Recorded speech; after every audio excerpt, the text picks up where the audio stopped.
Alright guys, C-Serpents exotic snakes. We're back with another video. This is Saturday the 23rd of August 2025.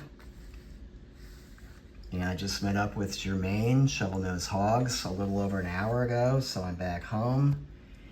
And he picked up a few of these 3D printed snakes from the Daytona National Breeders Reptile Show. I do have two here that I actually purchased this one here with the 3D printed snakes. This is an Arctic albino superconda female. So you can kind of make her out in there. I'm not gonna lie, this is my second take. I tried to do a video. I've got a first video, but these guys here are movers. So we're gonna try and do the 3D stuff quick and then we'll come back to these. But these guys are literally like, so hopefully we don't have a repeat. But anyway, so, but we do have a 3D printed Western hognose snake here. And we have a West African gaboon viper snake here.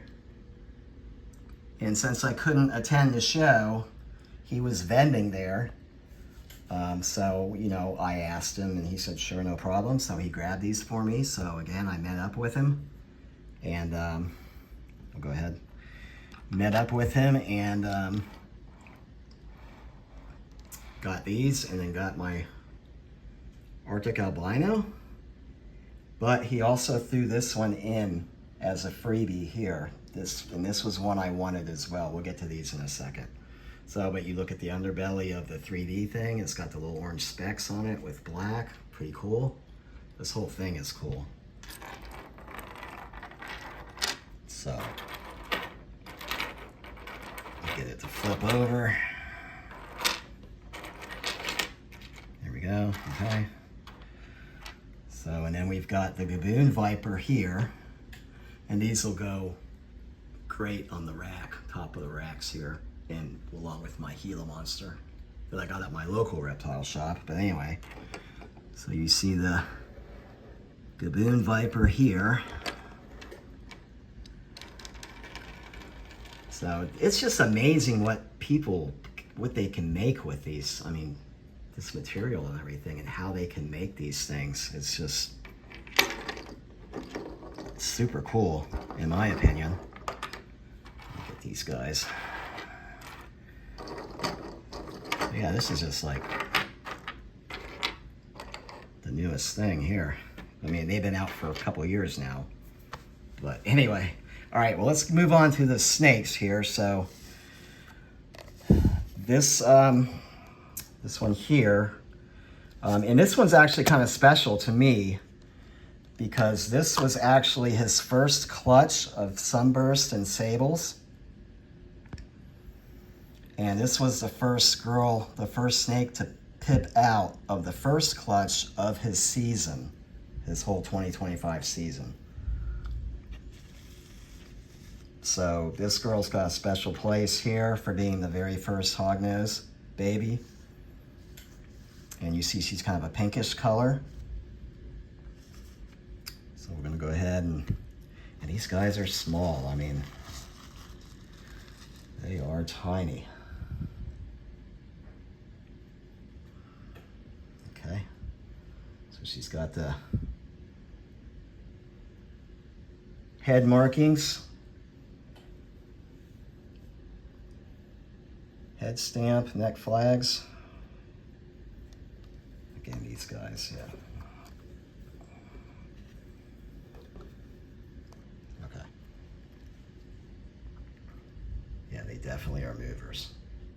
So like I say, this is actually take number 2 since I've been home. But so yeah, I love the neck flags, the head pattern, and the patternless body after that, the superconda. And then they have this beautiful translucent belly. All right, little girl. So yeah, they don't want to cooperate too well.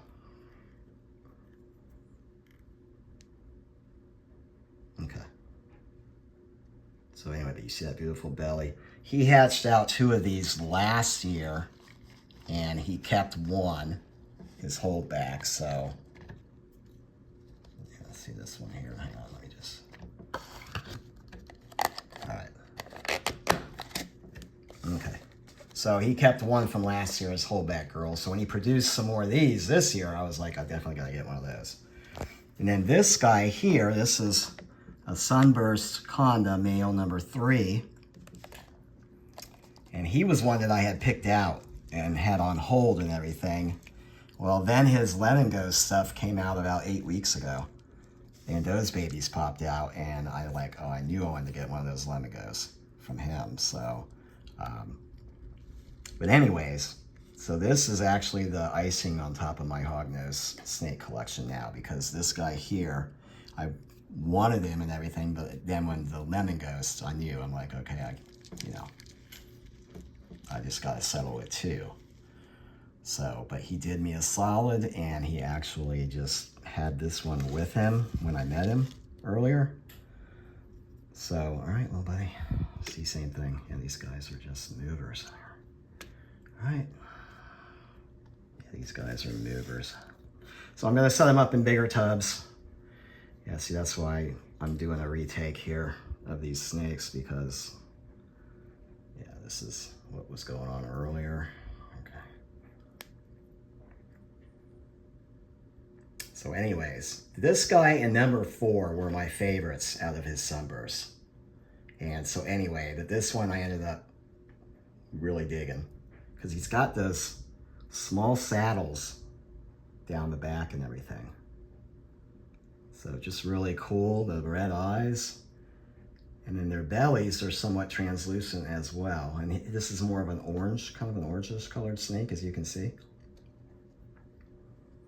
So anyway, apologies for how squirmy these little noodles are, but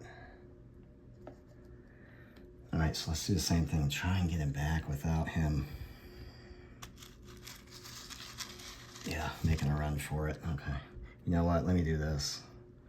Actually, let me just set the camera down for a second, because I'm gonna need 2 hands for this. So just bear with me ever so quickly. And I am gonna put them in bigger tubs, obviously, in a few minutes here. Yeah, these guys are definitely.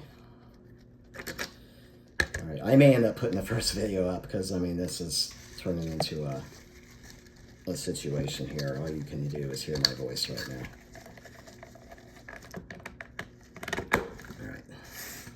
All right, so apologies for that. Just, they do not want to go back in these tubs. These are just transport little tubs, by the way, obviously. So just, so I will put them in bigger bins and whatnot here in a couple minutes. So, but I just wanted to basically show off these guys. And I really appreciate what he's done here, giving me this little guy here. So I can't thank him enough. And I've said it before, he's my go-to for hognose snakes, period.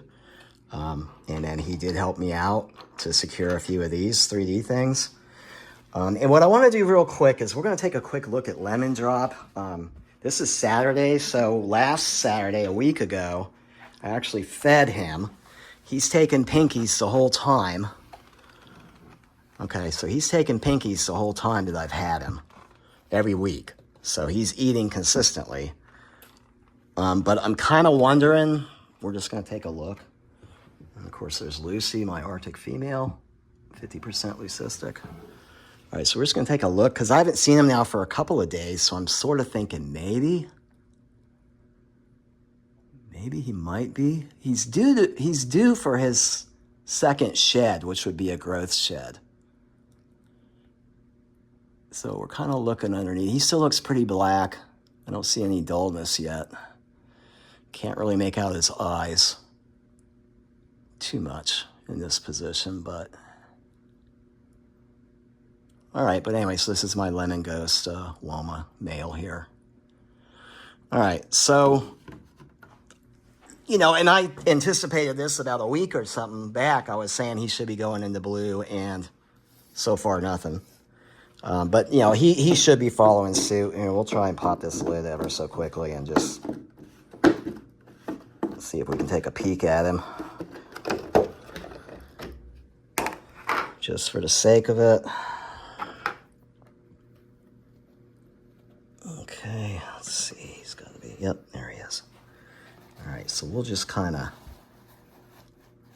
I'm going to actually change this out anyway. It says paper towels and whatnot, so we'll just sort of zero in. So, yeah, no, he still looks, nope, his eyes are still clear. Yeah, okay. So he's just taking his time. Yeah, he's taking his time, but he does have a second shed, the growth shed, whatever, to go through. And then these colors should really start popping once he does that. So, but I mean, as you can see, these guys are tiny. The eggs are about the size of a grape when they come out, you know, the egg and everything, you know, so. All right, so for now, we're just gonna wrap this one up here and get this cleaned, get them in new tubs, et cetera, et cetera. So, all right, so for now, this is sort of the deal here on a Saturday morning. All right, guys, take care.